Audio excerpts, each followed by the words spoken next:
Hugh also unlocked the biggest thing in the he sent us a 10-minute voice memo. It was more like 17 minutes. Which is a terrifying thing to get from anyone. You're like, 17 minutes? The story gets weirder, right? Because Ryan and I were working out together, which already is just like a really shaky premise to any anecdote. Like, what am I doing in that gym? And we get this text, and it's like a voice memo. And you click on it, and we see it's like 17 minutes. We're like, the guy couldn't just call? He couldn't type? So we're literally like spotting each other, listening. We connected Hugh's voice memo to the Bluetooth speakers in the gym. And it was Hugh scratching at, I'm happy with the script, but is there more?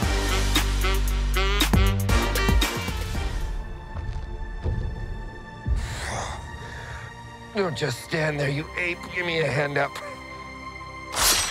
Nope, I'm actually okay. We had been trying to craft a story for several months, and we had some interesting approaches. We had some seeds of an ideas. We were in conversations with Kevin Feige and Marvel, but it never quite gelled. But literally within a day of Hugh joining this story, my recollection is we knew what the movie was. Just came to me like that. Really one day driving down, it was August 14th, I want to say. Driving down to the beach, and it was summer and I was on a vacation, and on my way there, my mind was just drifting, and it just came to me, I really want to do this. And I knew it 100%, and couldn't wait to stop the car, literally stopped the car, got out and called Ryan. And I said, I want to do this. He said, are you serious? I said, I'm serious. And I hung up the phone. I thought, I should probably call my agent. But basically, I just said, yes. And I said to both of these guys, I said, we really want to do this. We've got to make a really good reason for it to exist. After Logan, you know, I was really happy with Logan. I felt we sort of landed the plane really well. And so we have to find a way to make this exist in its own right. And that was the why. The why is the duo. That Deadpool 1, Deadpool 2 are fantastic movies. Hugh's been in incredible Wolverine movies. But this pairing, that's new. And that's a why. And so the writing of the story and the making of the movie really became kind of an exploration of, well, what does this become when these icons and these men, these characters, are thrust together? And how do we service both of them? And also kind of acknowledge this like long legacy of wish fulfillment, which is, for me personally, part of that wish fulfillment is that I was desperate to do this the right way with him at some point. But the signs are all there. I mean, it's all, the Deadpool 1, the first line of the movie is me talking about him. The last, most emotional part of the film at the end is me taking my mask off, and I've stapled Hugh's fucking face to mine because I'm so embarrassed about how I look under the mask, revealing to the love of my life, this girl Vanessa. And then, you know, in the second movie as well, we open with I had to make a music box of Hugh with the tree thing stabbed through his heart, and as he goes around, and I still have the music box. It's one of my favorite things I own, and just acknowledging all that stuff. You know, that the landscape of how many different references have been to this wish that Deadpool's had, but also that I've had, is to ride with my best buddy and make this, you know, this is, because in some ways it's a love story between these guys. That call was a Monday. We had a Zoom meeting on Wednesday that was scheduled with Feige. And Ryan and I, we had acknowledged to each other over that weekend, you know what, it's just, maybe it's not gonna happen right now. We're not coming up with the story that feels inarguably worth making.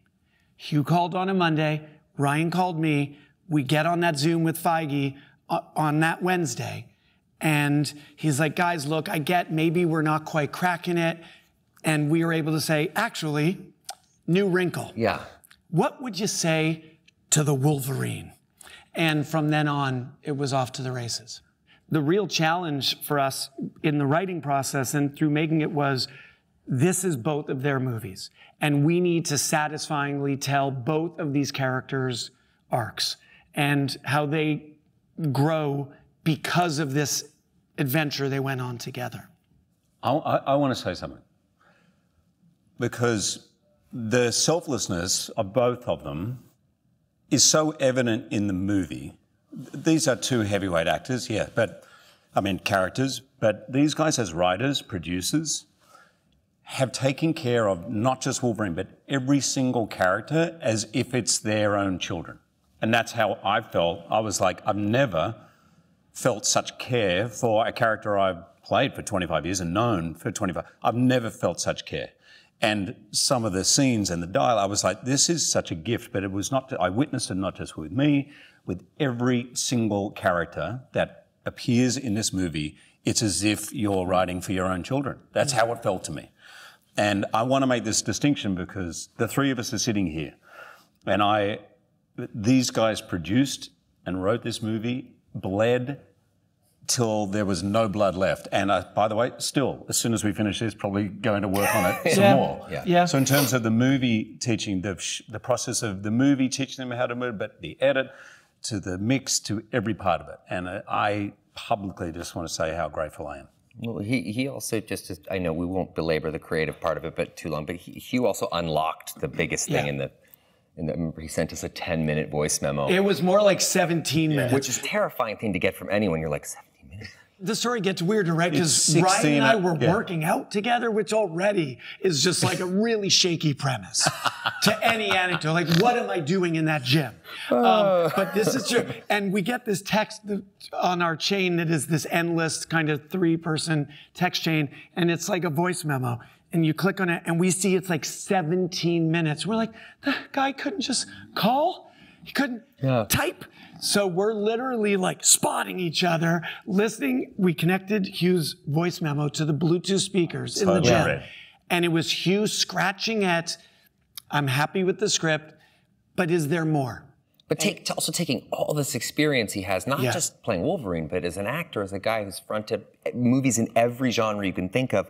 And whenever you write a movie like this, I think the important thing is to not write a comedy, is to write a great movie and then work on the comedy afterwards. So we were really just trying to structure a narrative that felt emotional and anchored and real. And he was scratching at something that was at first a little opaque and then suddenly came into view. In and like then minute 12, minute 13, minute 14. Triggered epiphany after epiphany after epiphany. So he really, so you do have a huge hand in writing the movie as well because of that. I think it unlocked this incredible, one of my favorite parts of the film and your character in the film is from that voice memo. At some point I say, I am repeating myself and I'm going around. At one point you said, if you guys are still listening to this. That's right. And it was inarticulate, it was embarrassing, but great. I learned this from my acting teacher. When you first read a play or a script, write down everything you think because you never have those eyes again. Mm-hmm. And so I read the script and I just immediately did a voice note. And I didn't call because I wanted it just to be my without any questions. And literally 16 minutes of it is crap. But there's probably a minute in there that ends up because you're just going, and there's something in this. I don't even know what hang on, I'm just going to the bathroom. Hang on one sec. And anyway, strong flow too, real loud. Yeah, no, healthy flow. Robust. Healthy, vibrant robust flow. Hi, Peanut. I'm going to need you to come with me right now.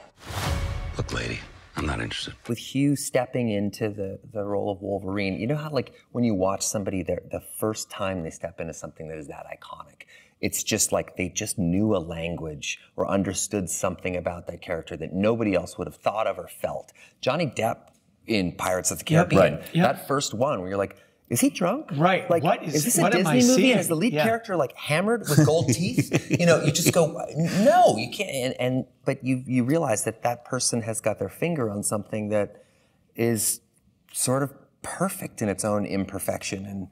And I love that. But I notice you see that with you. Eddie Murphy in the Nutty Professor movies. Again, you'd be like on paper, you'd go, well, that's nuts. I don't know if that's going to work. That's but sometimes risky, what it's waiting for is a character is waiting for the actor who's meant to play them.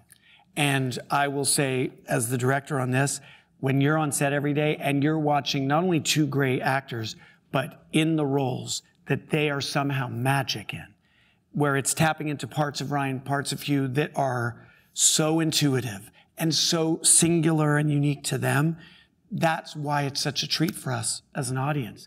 And to get both these guys on screen together is the biggest treat I can imagine. How does life change for you when it's time to play Wolverine? Part of me likes it. I'm super lucky. I'm 55 and my job's saying, we need you to get in the best shape of your life. Like, I wouldn't do that if I didn't have the job to do it. And also, there's no part of my DNA that's gonna do 95%. I don't want to do a job that I feel I can do 95%. I just want to give everything.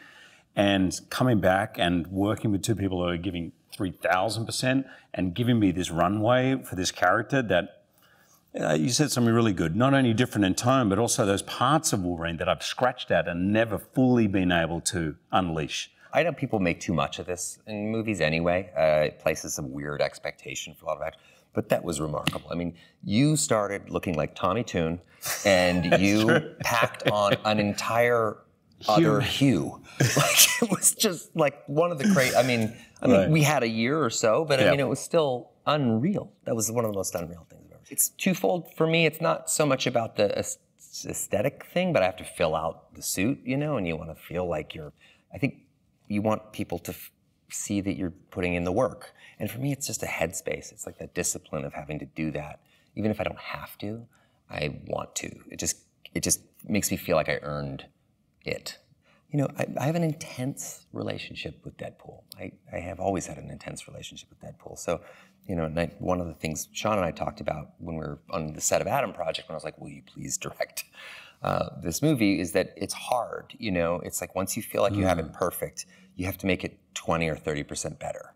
And that's a weird thing it's a weird way to think during a creative process. And it really helps. I mean, it doesn't actually literally have to be 20%, but it helps you think that way and stay hungry for improvement. And I love it. So it's like, it's going to be a tough transition to not be doing this. It's like the infatuation of a love affair. It can ruin your life and it can drain all of you. Yeah. But it also makes you feel fully alive. And that is how it feels now as we keep delaying the locking of picture. Tomorrow. Well, what if we try this? What if you try this? And it's because it's the great love I don't want to let go of. Yeah. Like I never want to not be making this movie. Yeah. My middle daughter said, well, Daddy, when can you stop Deadpooling? I said, soon, baby, I promise. Daddy's going to do nothing for a year after this. But you do have to stop wearing that mask in the house. It's yes, weird. It is. Yeah, that's just getting weird. There's therapy coming down the pipe. Blake insists. So, I don't know. I just do it. I do what she says. You know. Since Deadpool is famously pansexual, is there sexual chemistry or tension between Deadpool and Wolverine? I can't speak for Wolverine, but I feel like Deadpool has a kind of sexual tension with everything and everyone. There's always a, you know... Don't deny this is special. Don't deny the specialness. There is a... Oh, you're right. Yeah, I feel it right now. My God, like two magnets facing the wrong direction. He's kind of hypersexual, really, as well. So but with Wolverine, I would say this. It's more that Wade and Deadpool, he's a fan of Logan's. He's a fan of the Wolverine. And so I'd say, other than the fact that they drive each other crazy, or more to the point, he drives him crazy, off screen and on, there's a reverence, there's a fanboy love. I don't know anything about saving worlds, but you do. I think we barely talked about the suit in the early development because it was just a no-brainer. You don't do this character now unless he's in the suit. I mean, that was just like an obvious. But then making these guys that make these suits, Russ Schenkel at Film Illusions, I mean, it's engineering. Yes. There's a level of design that is taken for granted, frankly, once it's actually done and made. I mean, it's just a work of art. It is. When we first started this in 1999, there was like, oh, we can't have Technicolor. We can't have all those. That's not going to work. And so everyone was in black leather, basically. And in some part of my brain, I think, was a little institutionalized that, oh, that's the way it is. And then gradually watching the Marvel movies, I'm like, this actually looks really cool. That looks great. And as soon as I put it on, I can't believe I never had it on before. Yeah. It felt right. It looked right. It was incredible. The design of it is incredible. And I loved it. For a lot of Marvel fans, this might be their first R-rated movie. How young is too young to see this movie? It's obviously R-rated, and I don't want to get in trouble by encouraging. I do. Okay. So many kids. So many kids have seen both Deadpool 1 and Deadpool 2, and I would say that this one uses all the sort of most essential aspects of those movies, but it's never rated R just to be rated R. I mean, it's a a lot of it is just, that's the character. The character is very crass. He's like, his brain is like a half-eaten omelet. If a half-eaten omelet was like inside the skull of a 7-year-old half the time. I mean, it's a very particular thing, but he's a kind of shaggy dog character. My own kids have seen it. I mean, they're, Yeah. And mine. Yeah, and they came damaged. Yeah. So, yeah. I'm going to be responsible here. Don't bring a 2-year-old. I think a 2-year-old... Okay, fine. We draw the line at 3. Just the sound level is really high. I would let it, Thank you, Hugh. Yeah. No problem. Don't bring a 114-year-old, because that person will not just be alive. on both edges of life. Yeah. Not appropriate. But everything in the middle. Anyone in a diaper. Yeah. Now that you are all officially part of the MCU, would you be open to appearing in Avengers movies? Oh, I don't know. Yeah, it's... yeah, we'll see.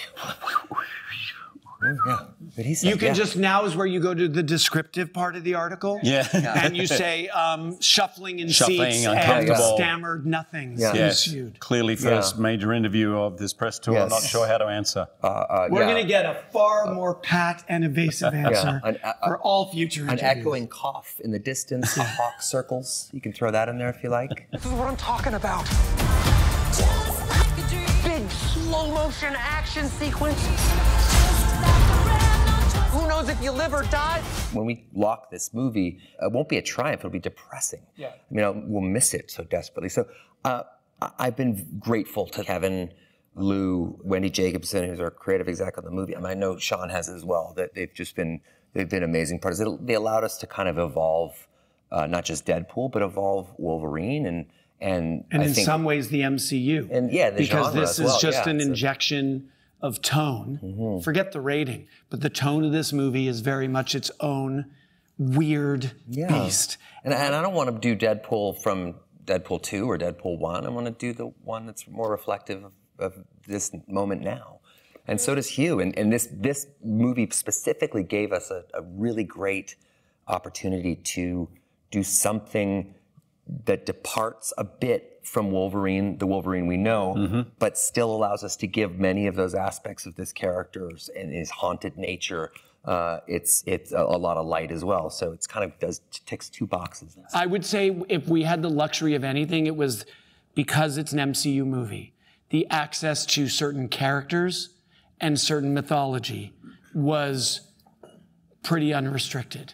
And that lent for some really juicy moments and storylines in the movie. And a lot of nagging. You know, with Marvel, I've sort of noticed a pattern, which is like, can we maybe have this thing that we would love to see? And they're like, oh, no, absolutely not. That's just not even possible. From a legal perspective, that's not even possible. You know, like a week goes by, I'm like, hey, can we have that thing we mentioned last week? They're like, well, we'll take a look. We'll see. And then a week later, it's like, no, we really need that thing. And they're like, okay, fine, have it. You know, we'll deal with it later. Yeah, this did happen at least a half dozen times on certain things that are pretty now central to the movie. Some sacred cows. Yeah. In 2024, people are craving connection and real-world tactile experiences. And you sort of see it all around. I mean, even last year you had these Barbenheimer, these huge event movies that people really felt compelled to experience. Together. Together. And I don't know, I mean, I watched a movie last night in a movie theater and laughing and crying and with folks from all over the place. It was just, it's a magical experience, unlike anything else. So yeah, there are just things you feel in a movie theater that you would never feel elsewhere. I think you have to kind of have a movie that has a slightly heightened spectacle element that seems to draw people in, required to draw people in these days more so than, you know, those mid-budget films that packed them in the early aughts and before. But I think that'll never go away. That exhibition feeling is important.